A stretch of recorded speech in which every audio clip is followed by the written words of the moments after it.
Hey all, welcome to our channel turning PSC. അപ്പം നമ്മൾ ഇന്ന് പഠിക്കാനായിട്ട് പോകുന്നത് 5ാം ക്ലാസ്സിലെ ഒരു SCRT ചാപ്റ്ററാണ്.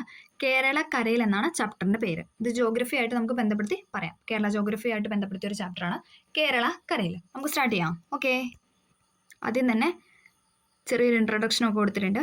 പ്രകൃതി സൗന്ദര്യത്താൽ അനുഗ്രഹീതമായ നാടാണ് കേരളം. കുന്നുകളും നദികളും കായലുകളും കടൽ തീരവും വൈവിധ്യമാർന്ന സസ്യ ജന്തുജാലങ്ങളും മിതമായ കാലാവസ്ഥയും കേരളത്തിൻ്റെ സവിശേഷതയാണ്.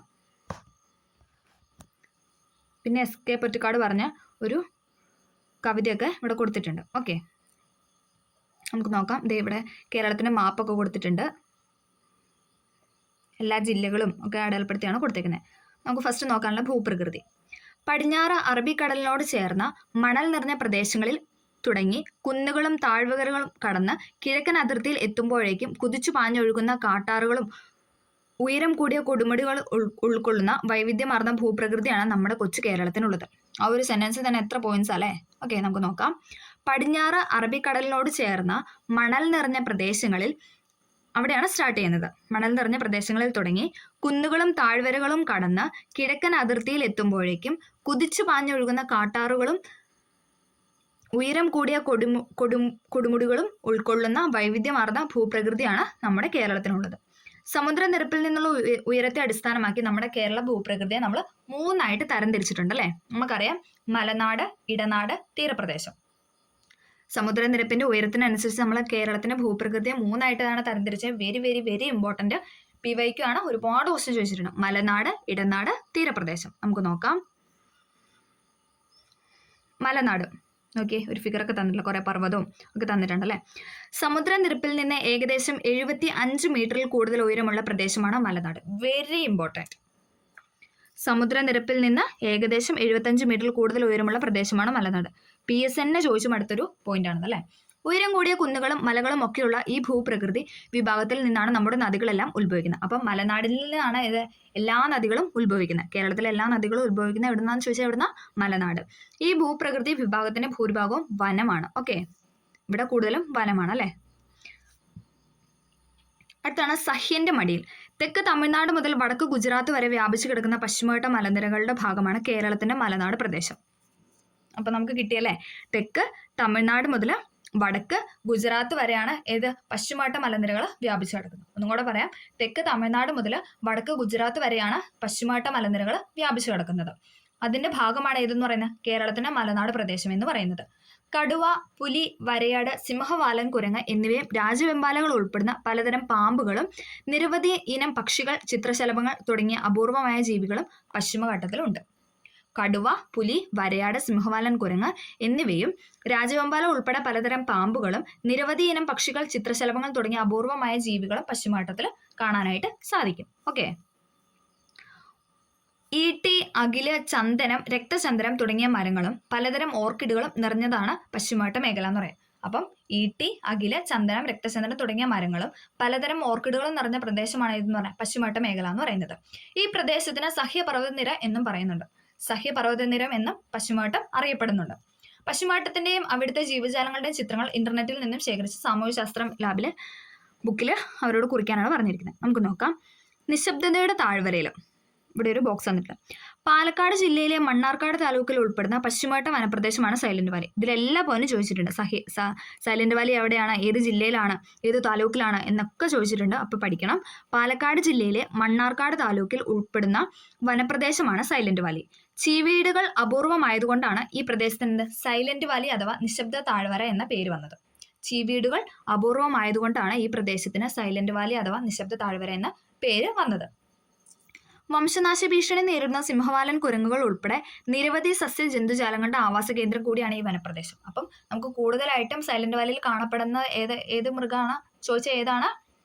സിംഹവാലൻ, കുരങ്ങാണ്. ഓക്കെ, അതുൾപ്പെടെ നിരവധി സസ്യ ജന്തുജാലങ്ങളുടെ ആവാസ കേന്ദ്രം കൂടിയാണ് ഈ വനപ്രദേശം എന്ന് പറയുന്നത്. ഓക്കെ, അപ്പം നമ്മൾ മലനാടിനെ കുറിച്ചാണ് പറഞ്ഞത്. പശ്ചിമഘട്ടം പറഞ്ഞ സഹ്യപർവ്വതം, പശ്ചിമഘട്ടത്തിന് മറ്റൊരു പേരാണ് സഹ്യപർവ്വതനിര എന്ന് പറയുന്നത്. അതിനെക്കുറിച്ചാണ് നമ്മൾ പറഞ്ഞത്. മലനാട്ടിലാണ് നദികളെല്ലാം ഉത്ഭവിക്കുന്നതെന്ന് നമ്മൾ പറഞ്ഞു. ഓക്കെ, അടുത്താണ് ഇടനാട്. മലനാട് എങ്ങനെയായിരുന്നു? 75 മീറ്ററിന് ഉയരെയായിരുന്നു. സമുദ്രനിരപ്പിൽ നിന്ന് 75 മീറ്റർ ഉയരെയായിരുന്നു. ഇനി അടുത്ത് നമ്മൾ പറയാൻ പോകുന്ന ഇടനാടിനെ കുറിച്ചാണ്. സമുദ്രനിരപ്പിൽ നിന്നും 7.5 മീറ്ററിനും 75 മീറ്ററിനും അതായത് 7.5 മീറ്റർ മുതൽ 75 മീറ്റർ വരെയാണ് ഉയരമുള്ള ഭൂപ്രദേശങ്ങൾ ഉൾപ്പെടുന്ന ഭാഗമാണ് ഏതെന്ന് പറയുന്നത് ഇടനാട് എന്ന് പറയുന്നത്. 7.5നും 75 മീറ്ററിനും ഇടയിലുള്ള ഭാഗത്തിനാണ് നമ്മൾ എന്തെന്ന് പറയുന്നത് ഇടനാട്. ആ പേര് തന്നെ ഉണ്ടല്ലോ ഇടനാട്. 75 മീറ്ററിന് ഉയരത്തിലാണെങ്കിൽ എന്താണ് മലനാടാണ്. ഇനി 7.5 to 75 മീറ്റർ ആണെങ്കിൽ എന്താണ് അതിനെ നമ്മൾ ഇടനാട് എന്ന് പറയുന്നു. ചെറിയ കുന്നുകളും താഴ്വരകളും നദീതടങ്ങളും എല്ലാം ചേർന്നതാണ് ഇടനാട്. ഇടനാട്ടിൽ എന്തൊക്കെയുണ്ട്? ചെറിയ കുന്നുകളുണ്ട്, താഴ്വരയുണ്ട്, നദീതടങ്ങളുണ്ട്. ഇടനാടിന്റെ കിഴക്കും പടിഞ്ഞാറും അതിരായ ഭൂപ്രകൃതി വിഭാഗങ്ങൾ ഏതൊക്കെയാണെന്ന് ഭൂപടത്തിൽ നിന്ന് കണ്ടെത്തുക. ഓക്കെ, അടുത്തതാണ് തീരപ്രദേശം. തീരപ്രദേശം അപ്പൊ എവിടം തൊട്ട് എവിടം വരെ ആയിരിക്കും? 7.5 മീറ്ററിന് സമുദ്രനിരപ്പിൽ നിന്നും 7.5 മീറ്റർ വരെ ഉയരമുള്ള ഭാഗമാണ് തീരപ്രദേശം. നമ്മൾ പറഞ്ഞു 75 മീറ്ററിന് ഉയരാണ് എന്താണ് മലനാടാണെന്ന് പറഞ്ഞു. ഇനി 7.5നും 75നും ഇടയിലാണെങ്കിൽ അത് ഇടനാടാണ്. 7.5 മീറ്റർ വരെ 7.5 വരെ എന്താണ് തീരപ്രദേശമാണ്. പൊതുവെ മണൽ നിറഞ്ഞ ഭൂപ്രദേശമാണ് അല്ലെ, അവിടെ തീരപ്രദേശമാണെന്ന് പറഞ്ഞു. അപ്പോൾ കൂടുതൽ അവിടെ എന്താണ് മണലാണുള്ളത്. ഓക്കെ, അടുത്താണ് കാലാവസ്ഥ. മിതമായ കാലാവസ്ഥയാണ് കേരളത്തിൽ നിലനിൽക്കുന്നത്. മിതമായ കാലാവസ്ഥയാണ് കേരളത്തിൽ നിലനിൽക്കുന്നത്. അതികഠിനമായ ചൂടോ തണുപ്പോ കേരളത്തിൽ അനുഭവപ്പെടാതിരിക്കാൻ പ്രധാന കാരണം കടലിന്റെ സാമീപ്യമാണ്. തെക്കു പടിഞ്ഞാറൻ മൺസൂൺ കാലത്ത് കേരളത്തിൽ ഏറ്റവും കൂടുതൽ മഴ ലഭിക്കുന്നു. അപ്പൊ നമുക്ക് അതിനകത്തൊരു പോയിന്റ് ഉണ്ട്. ഏറ്റവും കൂടുതൽ മഴ ലഭിക്കുന്ന കേരളത്തിൽ ഏറ്റവും കൂടുതൽ മഴ ലഭിക്കുന്ന ഏത് മഴയിലൂടെയാണ്? ഏത് മൺസൂണാണ്? തെക്കു പടിഞ്ഞാറൻ മൺസൂണാണ്. ഇതും പെയ്വയ്ക്കാണ് കേട്ടോ. ജൂൺ മാസത്തിൽ തുടങ്ങി ഈ മഴക്കാലം ഇടവപ്പാതി, കാലവർഷം എന്നിങ്ങനെ അറിയപ്പെടുന്നു. അപ്പം തെക്കു പടിഞ്ഞാറൻ മൺസൂണിന്റെ മറ്റൊരു പേരാണ് ഇതെന്ന് പറയുന്നത് ഇടവപ്പാതി അഥവാ കാലവർഷം എന്ന് പറയുന്നത്. അതും ചോദിച്ചിട്ടുണ്ട് കേട്ടോ, സ്റ്റേറ്റ്മെന്റ് ആയിരുന്നു. ഓക്കെ, വടക്കു കിഴക്കൻ മൺസൂൺ മഴക്കാലം അഥവാ തുലാവർഷം. വടക്കു കിഴക്കൻ മൺസൂണിന്റെ മറ്റൊരു പേരാണ് എന്ന് പറയുന്നത് തുലാവർഷം. ഇതും ബിവൈക്കാണ്. വടക്കു കിഴക്കൻ മൺസൂൺ മഴക്കാലം തുലാവർഷം എന്നാണ് അറിയപ്പെടുന്നത്. വൈകുന്നേരങ്ങളിലെ ഇടിയോട് കൂടിയ മഴയാണ് തുലാവർഷത്തിന്റെ പ്രത്യേകത. നമുക്കറിയാം അല്ലെ, വൈകുന്നേരങ്ങളിലെ ഇടിയോട് കൂടിയ മഴയുടെ ഇതെന്ന് പറയുന്നത് ഏതാണ്? തുലാവർഷമാണ്. അതേസമയം ജൂൺ മാസത്തിൽ തുടങ്ങി പെയ്യുന്ന മഴയുടെ പേരാണ് ഏത്? തെക്കു പടിഞ്ഞാറൻ മൺസൂൺ. മറ്റൊരു പേരാണ് ഇടവപ്പാതി അഥവാ കാലവർഷം. വടക്കു കിഴക്കൻ മൺസൂണിന്റെ മറ്റൊരു പേരാണ് തുലാവർഷം എന്നറിയപ്പെടുന്നത്. ഓക്കെ, മാറിപ്പോകാതെ പഠിക്കുക. ഡിസംബർ മാസത്തോടെ കേരളത്തിൽ നേരിയ തണുപ്പ് അനുഭവപ്പെടാൻ തുടങ്ങി. ഫെബ്രുവരി മധ്യത്തോടെ വേനൽക്കാലം ആരംഭിക്കുകയായി. ഓക്കെ, അതൊരു പോയിന്റ് ഇങ്ങനെ പറഞ്ഞതാണ്. ഇനി അടുത്താണ് നദികൾ. പശ്ചിമഘട്ടത്തിൽ നിന്ന് ഉത്ഭവിച്ച് കേരളത്തിലൂടെ ഒഴുകുന്ന 44 നദികളുണ്ട്. അപ്പൊ കേരളത്തിലൂടെ എത്ര നദികൾ ഒഴുകുന്നുണ്ടെന്ന് ചോദിച്ചാൽ എത്രയാണ്? 44. പശ്ചിമഘട്ടത്തിൽ നിന്ന് ഉത്ഭവിച്ച് കേരളത്തിലൂടെ ഒഴുകുന്ന 44 നദികളുണ്ട്. ഇവയിൽ കബനി, ഭവാനി, പാമ്പാർ ഈ 3 നദികൾ എങ്ങോട്ടാണ് ഒഴുകുന്നത്? കിഴക്കോട്ടാണല്ലോ ഒഴുകുന്നത്.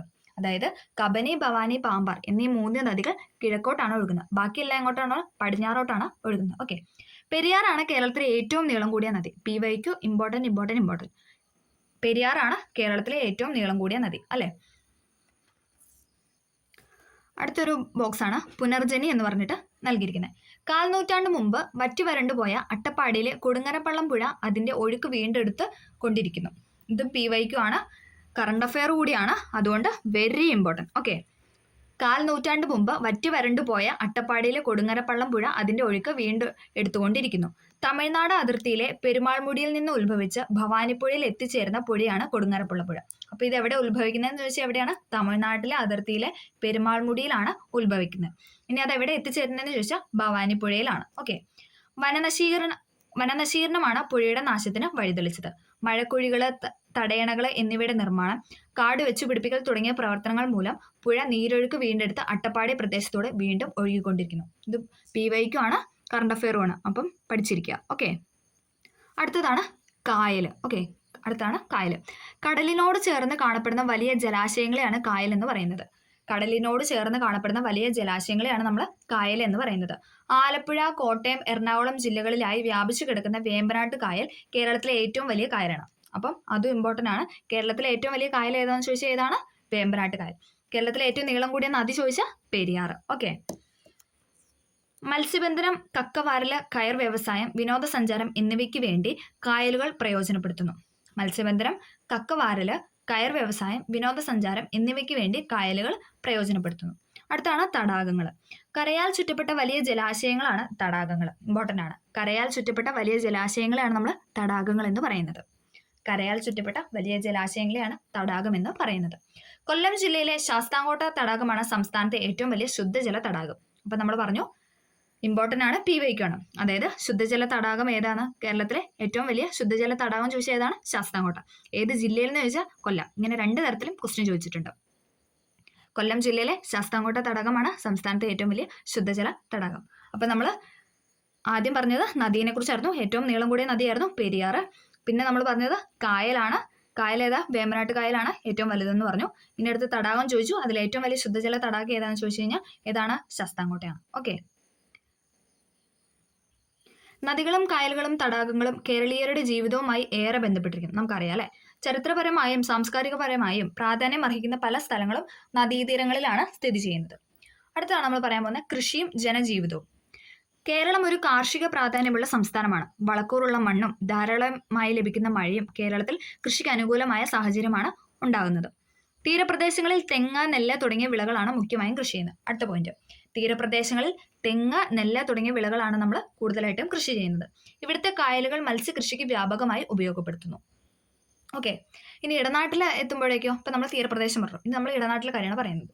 എന്നാൽ ഇടനാട്ടിൽ എത്തുമ്പോഴേക്കും വൈവിധ്യമാർന്ന വിളകൾ കൃഷി ചെയ്യുന്നതായി കാണാം. അതായത് നെല്ല്, തെങ്ങ്, വാഴ, ചേന, ചേമ്പ് എന്നിവ കൂടാതെ കമുക്, റബ്ബർ, മരച്ചീനി, കാപ്പി, കുരുമുളക് തുടങ്ങിയ വിളകളും ഈ മേഖലയിലുണ്ട്. അപ്പം ഇടനാട്ടിൽ ഒരുപാട് വിളകളുണ്ടല്ലേ. തെങ്ങ്, നെല്ല്, വാഴ, ചേന, ചേമ്പ് എന്നിവ കൂടാതെ കമുക്, റബ്ബർ, മരച്ചീനി, കാപ്പി, കുരുമുളക് തുടങ്ങിയവ ഇവിടെ കൃഷി ചെയ്യുന്നുണ്ട്. ഇനി മലനാട്ടിലോട്ട് പോയാലോ? മലനാട്ടിൽ പൊതുവെ അനുഭവപ്പെടുന്ന തണുപ്പുള്ള കാലാവസ്ഥയാണ്. അതുകൊണ്ട് തന്നെ അവിടെ അനുയോജ്യമായത് ഏതൊക്കെയാണ്? തേയില, ഏലം, കുരുമുളക് എന്നീ വിളകളാണ്. ഓക്കെ. തേയില, ഏലം, കുരുമുളക് ഇതൊക്കെ എവിടെയാണ് കൃഷി ചെയ്യുന്നത്? മലനാട്ടിലാണ്. കേരളത്തിന്റെ ദേശീയ ഉത്സവമായ ഓണം ചിങ്ങമാസത്തിലെ വിളവെടുപ്പുമായി ബന്ധപ്പെട്ടതാണ്. വിഷുവിന് കാർഷിക ഫലങ്ങൾ കൊണ്ട് കണിയൊരുക്കുന്നതും പത്താമുദയത്തിന് വിളയിറക്കുന്നതുമൊക്കെ കേരളീയ സംസ്കാരത്തിന് കൃഷിയുടെ സ്ഥാനം വ്യക്തമാക്കുന്നു. അടുത്താണ് വിട പറയുന്ന വിളവൈവിധ്യം. മലയാളികൾ ഇന്ന് വ്യാവസായിക പ്രാധാന്യമുള്ള റബ്ബർ തുടങ്ങിയ വിളകൾ പരമ്പരാഗത വിളകൾക്ക് പകരമായി കൃഷി ചെയ്യുന്നു. ഉയർന്ന വിദ്യാഭ്യാസം ലഭിക്കുന്നതോടുകൂടി യോഗ്യതയ്ക്ക് അനുസരിച്ചുള്ള തൊഴിൽ തേടി പോകുന്നവരുടെ എണ്ണം കൂടിക്കൂടി വരുന്നു. അപ്പൊ എന്താ സംഭവിക്കുക? കൃഷിയൊന്നും ആരും ചെയ്യുന്നില്ല, അതല്ലേ. ഇത് യുവാക്കളിൽ കൃഷിയോടുള്ള ആഭിമുഖ്യത്തിന് കാര്യമായ മാറ്റം വരുത്തിയിട്ടുണ്ട്. കൂടാതെ പരമ്പരാഗത വിളകൾ കൃഷി ചെയ്യുന്നതിനുള്ള താല്പര്യക്കുറവും ഇന്ന് കേരളത്തിലെ ഒരു പ്രശ്നമായി മാറിക്കൊണ്ടിരിക്കുന്നു. ഇതിനൊരു മാറ്റം വരേണ്ടതല്ലേ? ചർച്ച ചെയ്യും. അപ്പൊ കൃഷിയെ പറ്റി അല്ലേ പറഞ്ഞത്. അടുത്താണ് ഗതാഗതം. കേരളത്തിൽ ഓരോ ഭൂപ്രകൃതി വിഭാഗത്തിനും അനുയോജ്യമായ ഗതാഗത മാർഗങ്ങളാണ് രൂപപ്പെട്ടിട്ടുള്ളത്. നമുക്കറിയാം അല്ലെ. കായലുകള്, തടാകങ്ങള്, നദീമുഖങ്ങൾ എന്നിവ നിറഞ്ഞ തീരപ്രദേശത്ത് ജലഗതാഗത മാർഗത്തിന് ഏറെ പ്രാധാന്യമുണ്ട്. തിരുവനന്തപുരം മുതൽ ഹോസ്ദുർഗ് വരെ നീളുന്ന ജലപാത നമുക്കുണ്ട് അല്ലെ. വാട്ടർവേ നമുക്കുണ്ട്. മത്സ്യബന്ധനം, ഗതാഗതം, രാജ്യസുരക്ഷ തുടങ്ങിയവയ്ക്ക് പ്രയോജനപ്പെടുത്തുന്ന തുറമുഖങ്ങളും വികസിപ്പിച്ചെടുത്തിട്ടുണ്ട്. കായലുകൾക്കും കുറുകെ പാലങ്ങൾ വന്നതോടെ തീരപ്രദേശത്തോടുകൂടി റെയിൽപാതകളും ദേശീയപാതകളും കേരളത്തിൽ ഉണ്ടായി. ഇടനാട്ടിലും മലനാട്ടിലും റോഡ് ഗതാഗതമാണ് കൂടുതലുള്ളത്. പശ്ചിമഘട്ടത്തിലെ ചുരങ്ങൾ വഴി തമിഴ്നാട്ടിലേക്കും കർണാടകത്തിലേക്കും ഈ പാതകൾ നീളുന്നു. തിരുവനന്തപുരം, കൊച്ചി, കോഴിക്കോട് എന്നീ അന്താരാഷ്ട്ര വിമാനത്താവളങ്ങളിൽ നിന്നും ഇന്ത്യയുടെ വൈവിധ്യ ഭാഗങ്ങളിലേക്കും നിരവധി വിദേശ രാജ്യങ്ങളിലേക്കും വിമാന സർവീസുകളും ഉണ്ട്. ഓക്കെ. ഇതെല്ലാം നമുക്ക് അറിയാവുന്ന പോയിന്റ്സ് അല്ലേ. അടുത്ത് ദൈവത്തിന്റെ സ്വന്തം നാട്. ഹരിതാപമായ പർവ്വതങ്ങളും മലകളും നിറഞ്ഞ ഭൂപ്രകൃതി, ധാരാളമായി ലഭിക്കുന്ന മഴ, അനേകം നദികള്, സുഖകരമായ കാലാവസ്ഥ, ഉയർന്ന സാക്ഷരതയും സംസ്കാരവുമുള്ള ജനത, ഇത്രയേറെ സമ്പന്നമായ നമ്മുടെ കേരളത്തിന്റെ വൈവിധ്യവും വിഭവ സമ്പത്തും വരും തലമുറയ്ക്കായി കാത്തു സൂക്ഷിക്കേണ്ടത് നാം ഓരോരുത്തരുടെയും കടമയാണ്. ഓക്കെ. ഇത്രയും പറഞ്ഞുകൊണ്ട് ഈ ചാപ്റ്റർ എന്താണ് തീർന്നിരിക്കുകയാണ്. അപ്പൊ ഇതിനകത്ത് മെയിനായിട്ട് പഠിക്കാനുള്ള മലനാട്, ഇടനാട്, തീരപ്രദേശമാണ്. അവിടുത്തെ സമുദ്രനിരപ്പിന്റെ ഉയരം പഠിക്കണം. ഭൂപ്രകൃതി, പിന്നെ നമ്മൾ ഓരോ കടല്, കായല്, നദി, തടാകം എന്നിവയെക്കുറിച്ച് നമ്മൾ പറഞ്ഞു. അപ്പം ഇത്രയും ഇമ്പോർട്ടൻ്റ് ആയ ഒരു ചാപ്റ്ററാണിത്. അപ്പോൾ എല്ലാവർക്കും ഇത് ഇഷ്ടമായി, ഹെൽപ്ഫുൾ ആയെന്ന് വിചാരിക്കുന്നു. ഇഷ്ടമായെങ്കിൽ ലൈക്ക് ചെയ്ത് സപ്പോർട്ട് ചെയ്യുക. Okay, thank